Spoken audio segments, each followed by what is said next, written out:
थे आप लगभग 3 माह पहले, आपने बताया था कि बाबर को क्यों हटाया और शाहीन को क्यों लाया गया। तो उस बीच में बाबर ने कहीं कैप्टनसी में बड़ा काम नहीं किया, लेकिन फिर बाबर आए। रमीज राजा साहब ने जो कमेंट किया मोहम्मद आमिर के ऊपर, दैट इज़ वेरी हार्श। कि ऐसे लग रहा था कि शायद अगर हम काकूल ना जाते तो आपस में एक दूसरे को मार मूर ही ना देते। तो उसका बाबर आजम की जहाँ तक आपने बात की तो वो आपका वाइट बॉल कैप्टन है, ठीक है जी। जहाँ तक है कि वाइस कैप्टन की बात, तो ऑब्वियसली उसके ऊपर हमारी डिस्कशंस चल रही है। We want somebody to stand by Babar, और उसमें हम हर एक चीज़ को देखेंगे कि क्या चीज़ जो है वो टीम की बेनिफिट में है, तो फिर वो हम इंशाल्लाह लेटर अनाउंस करेंगे। ऑब्वियस है, आपको कोई शक है? जब वहाँ भाई एक ही बता दें, जो आपने रोटेशन पॉलिसी मुतारिफ करवाई है, क्या ये कप्तान पे लागू होगी या कुछ स्पेसिफिक प्लेयर्स पे होगी? दूसरा ये बता दें, लास्ट टाइम आप यहाँ पर प्रेस कॉन्फ्रेंस करने बैठे थे, न्यूजीलैंड की खिलाफ सीरीज थी कामरान अकमल के साथ, उस वक्त आपका फोकस था कि हमने बैकअप तैयार करना है, लेकिन बैकअप हमारा ये तैयार हुआ कि शाहीन अफरीदी की जगह एक रिटायर्ड प्लेयर वापस आ गए, इमाद वसीम भी जो है वो भी रिटायर्ड प्लेयर वापस आ गए, जबकि फ्यूचर प्रोस्पेक्ट जो हसीबुल्ला है, इरफान जिसमें साहबजादा फरहान है, जो एक मोहम्मद अली जो PSL बड़ा अच्छा खेले हैं, उनको रिजर्व में रख दिया। तो ये कैसा बैकअप प्लान है कि एक रिटायर्ड प्लेयर वापस आ रहे हैं शाहीन अफरीदी की जगह? अच्छा, देखें, शाहीन अफरीदी की जगह तो कोई भी वापस नहीं आ रहा। जहाँ तक रहेगी आमिर और इमाद की बात, तो उन्होंने अपने आप को सिलेक्शन के लिए अवेलेबल किया। इमाद वसीम जो थे वो इस सीरीज़ से पहले, एक सीरीज़ पहले उन्होंने रिटायरमेंट का फ़ैसला किया था, क्योंकि ऑब्वियसली उन्होंने ये बताया था कि उनके कोई मेंटल हेल्थ इश्यूज़ है जिसकी वजह से वो अवेलेबल नहीं है। Once he himself took that retirement back, तो वो पाकिस्तान के हक़ में जो बंदा बेहतरीन होगा, जो हम समझते हैं, जिस तरह आपने देखा कि हमारे जो स्पिनर्स हैं उनकी इतनी अच्छी परफॉर्मेंसेज नहीं, लेकिन इमाद वसीम थ्रू आउट एक बहुत आउटस्टैंडिंग परफॉर्मर है। सो जब वो सिलेक्शन के लिए अवेलेबल थे, तो फिर सिलेक्शन कमेटी का यह हक़ बनता था कि वो best for the Pakistan purpose उनको सिलेक्ट करें। मोहम्मद आमिर की बात की आपने, तो देखिए अभी गोइंग फॉरवर्ड हमने देखा कि हमारे इंजरी प्रोन लोग बहुत ज़्यादा थे, और आमिर की परफॉर्मेंसेस भी सबके सामने है, जिसके ऊपर कोई डाउट नहीं है। Obviously PSL is one of the best tournaments जिसमें से आप सेलेक्ट करते हैं, स्पेशली जो आपकी T20 टीम है। तो आई थिंक परफॉर्मेंसेस सबके सामने है, and if somebody is available, ये मैटर नहीं करता कि क्या कहते हैं कि वो कितना, सॉरी, ये मैटर करता है कि वो कितनी अच्छी परफॉर्मेंसेस दे रहा है। तो I think Aamir was one of those choices, तो इस वजह से वो हमने उसको वापस टीम में लिया है।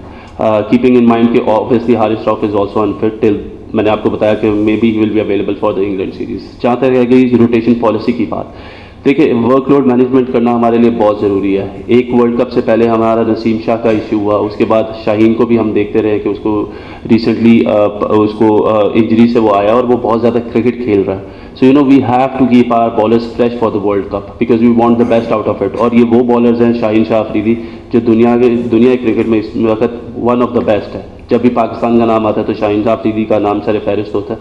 तो you know we have to save our players, और इस रोटेशन पॉलिसी में कप्तान भी बैठेंगे और बैठ सकते हैं। ये पॉलिसी सब प्लेयर्स के लिए है, इंक्लूडिंग द कैप्टन। वहाँ भाई आपसे क्वेश्चन पहले मेरा ये था कि कैंप से ये इख्तलाफात सामने आ रहे थे कि शायद खबरें सामने आ रही थी कि शाहीन अफरीदी की कप्तानी जाने के बाद बाबर आजम और इन दोनों के दरमियान कुछ ग्रुपिंग बन रही है। तो इस सिलसिले में थोड़ी सी वजाहत चाह रहा था कि क्या प्लेयर्स एक दूसरे को सपोर्ट कर रहे हैं, कैंप के अंदर आपने कैसा माहौल देखा है? क्योंकि बाबर आजम को जिस तरीके से कप्तानी से हटाया गया, फिर शाहीन अफरीदी को लाया गया, तो ये एक रॉन्ग परसेप्शन जा रहा था। तो उस हवाले से थोड़ी सी क्लैरिटी मांग रहे थे। और दूसरा, रमीज़ राजा की एक स्टेटमेंट आई थी मोहम्मद आमिर के हवाले से कि अगर वो उनके बेटे होते तो वो उनको आग कर देते और वो उसको खिलाते ना। तो क्या आप समझते हैं ये स्टेटमेंट काफ़ी नेगेटिव है, इस तरह गलत इम्पैक्ट जाता है? क्या कहेंगे इस पर भी? सबसे पहले तो thank you for saying this, कि जो ये रमीज़ राजा साहब ने जो कमेंट किया मोहम्मद आमिर के ऊपर, दैट इज़ वेरी हार्श, और मेरा नहीं ख्याल कि ये बनता। That is a very negative comment. I think हर एक बंदे का अपना परसेप्शन है, और हर एक बंदे को अपनी इस दुनिया में, और हमारा दीन भी अलाउ करता है कि वो अपने ख्वाहिशात का इजहार कर सकता है। सही हो गलत हो वो बात की बात है। So I think that was a very negative comment. ऐसे उनका है सोच ही उन तक रहेगी। दूसरी बात जो आपने की माहौल की, देखिए हमारे इधर इतनी ज़्यादा स्पेकुलेशन हो जाती है, चीज़ों को ख़राब करने वाले हम लोग ही होते हैं। जब तक चीज़ें क्लियर नहीं हो रही थी तो मीडिया में इतनी ज़्यादा, और सोशल मीडिया आजकल इतना एक्टिव है कि वो इतनी ज़्यादा बातें कर रहा था कि ऐसे लग रहा था कि शायद अगर हम काकुल ना जाते तो आपस में एक दूसरे को मार मूर ही ना देते। तो उसका जवाब ये है कि जब हम गए तो हमने देखा कि इससे अच्छा माहौल हमने नहीं देखा। लड़के बहुत ज़्यादा यूनाइटेड थे। जब अपनी ट्रेनिंग से फारिग होते थे, रोज़ा इफ्तार करते थे, तो वहाँ पे एक स्नूकर रूम है, गेम रूम है, उधर बैठ के कुछ स्नूकर खेल रहे होते थे, कोई टीवी पे मैचेस देख रहे होते थे, क्रिकेट को डिस्कस कर रहे होते थे और एक बहुत ही अच्छा माहौल था। मेरा ख्याल है कि जब भी हम लोग इस तरह की कोई न्यूज़ ब्रेक करें तो आई थिंक उससे पहले हमें इस चीज़ को देख लेना चाहिए कि उसके पीछे सच्चाई क्या है। ये पाकिस्तान के प्लेयर्स हैं, इनको पाकिस्तान को रिप्रेजेंट करना और आई थिंक यही उनका मकसद है और उस मकसद की वजह से आई थिंक वो लोग इकट्ठे हैं, इकट्ठे रहेंगे और आप इंशाल्लाह देखेंगे कि आगे भी इकट्ठे रहेंगे और यही लोग जिनकी आप बात करें यही आप लोगों को पाकिस्तान के मैचेस जितवाएंगे।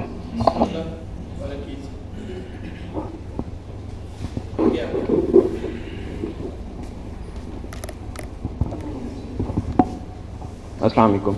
वहाँ मेरा आपसे और रज़ाक से क्वेश्चन है कि यहीं पे बैठे थे आप लगभग 3 माह पहले, आपने बताया था कि बाबर को क्यों हटाया और शाहीन को क्यों लाया गया। तो उस बीच में बाबर ने कहीं कैप्टनसी में बड़ा काम नहीं किया, लेकिन फिर बाबर आए और रज़ाक ने सिर्फ 1 माह पहले बताया था कि अगर उनके पास इख्तियार होता तो बाबर वाइट बॉल के कप्तान ना होते, रेड के ज़रूर होते। तो ये अचानक चेंज कैसे आया? दोनों ने देना सर, दोनों को ही कहें।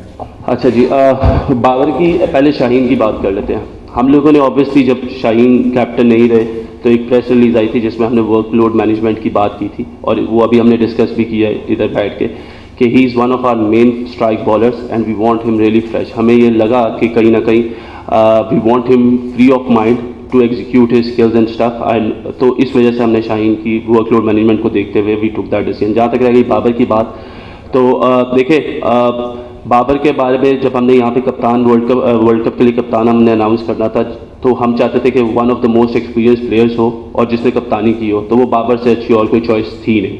सो दैट्स वाई इतना बड़ा टूर्नामेंट है जिसमें आपने जाके खेलना है, तो इस वजह से बाबर आजम जो है वो एक तो one of the best players in the team और he is the most experience captain. Obviously he hasn't won anything, there is always a room of improvement जिस पे हम स्टिल बिलीव करते हैं और हमने बाबर से उसके बारे में बात भी की थी।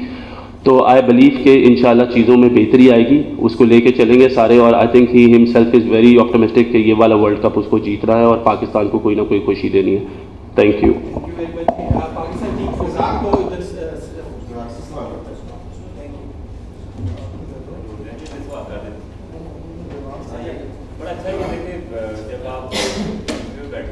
और आप जब टीम को वॉच कर रहे होते हैं, उनकी बॉडी लैंग्वेज चेक कर रहे होते हैं, डेफिनेटली आपको एरर नज़र आते हैं क्योंकि हमने सारी उम्र क्रिकेट खेली है।